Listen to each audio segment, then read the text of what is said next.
Hi team, welcome to our property market update for the wider Johnsonville area.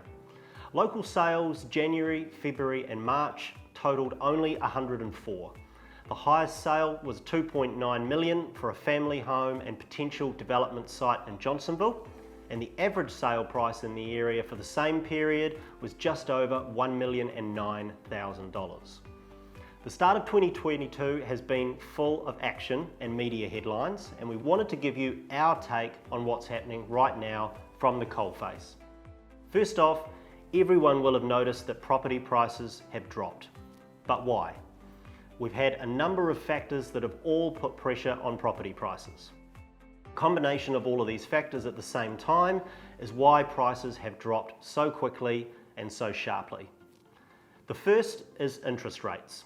We saw a 50 basis point increase last week, and this won't be the last increase we see in the coming weeks either. This makes buying a property less affordable. Number two, COVID is still a factor and is still affecting business confidence and life in general, and this takes away buyer demand. Number three, inflation and the cost of living. This is also at high levels and makes buying everyday items much more expensive. This also makes buying a property less affordable. Number four, the Credit Contracts and Consumer Finance Act, or CCCFA as it's referred to in the media, and the enforcement behind this by the banks has made borrowing much more difficult, and this takes away buyer demand as less buyers can get finance. Finally, we have the Fomo effect, the fear of missing out. Last year we had buyers buying to try and not miss out on the capital gains available in the market. This year we have the opposite. We have buyers waiting to buy to see how low property prices will go and try and get a good deal. And this takes away buyer demand.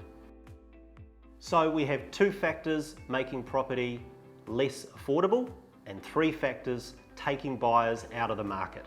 With all of this happening at the same time, it's easy to see why demand is down and why prices have dropped. So, what is likely to happen next? With a 10% drop in house prices having already occurred in most areas, we've already reached the likely maximum downturn. This hasn't flowed through to publicly available stats in the media just yet, but this is what we're seeing at the coalface. This means we'll likely move into a short period of stabilisation, followed by a slight positive correction in prices before we have quite a long period in a flat market. These are obviously just predictions, but if this does come to pass, it means that the best deals available in the market are available right now. Right now, we're in a buyer's market, but once we reach the flat market phase, the power is equally in the hands of buyers and sellers, and prices are quite predictable. For buyers that have had their finance applications turned down over the past few months, now may be a better time to reapply as banks have started to ease the way in which they're interpreting the CCCFA restrictions. Finally, we wanted to thank all of the community groups that have allowed us to jump on board as sponsors and supporters this year. When Collective was awarded the National Community Service Award in 2021, we didn't just want to rest on our laurels. What this award means to you is that when you sell your home with Collective, more money goes back into your community than it would selling your property with any other company.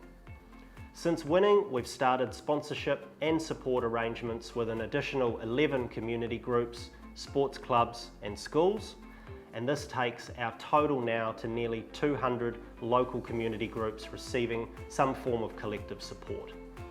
If you're involved in a group that needs support, please reach out to your local collective salesperson and have a chat. That's our market update for the first quarter of 2022. On behalf of our collective team, we hope you all had an awesome Easter with your friends and family, and we look forward to helping you with any real estate decisions that you're looking to make in 2022.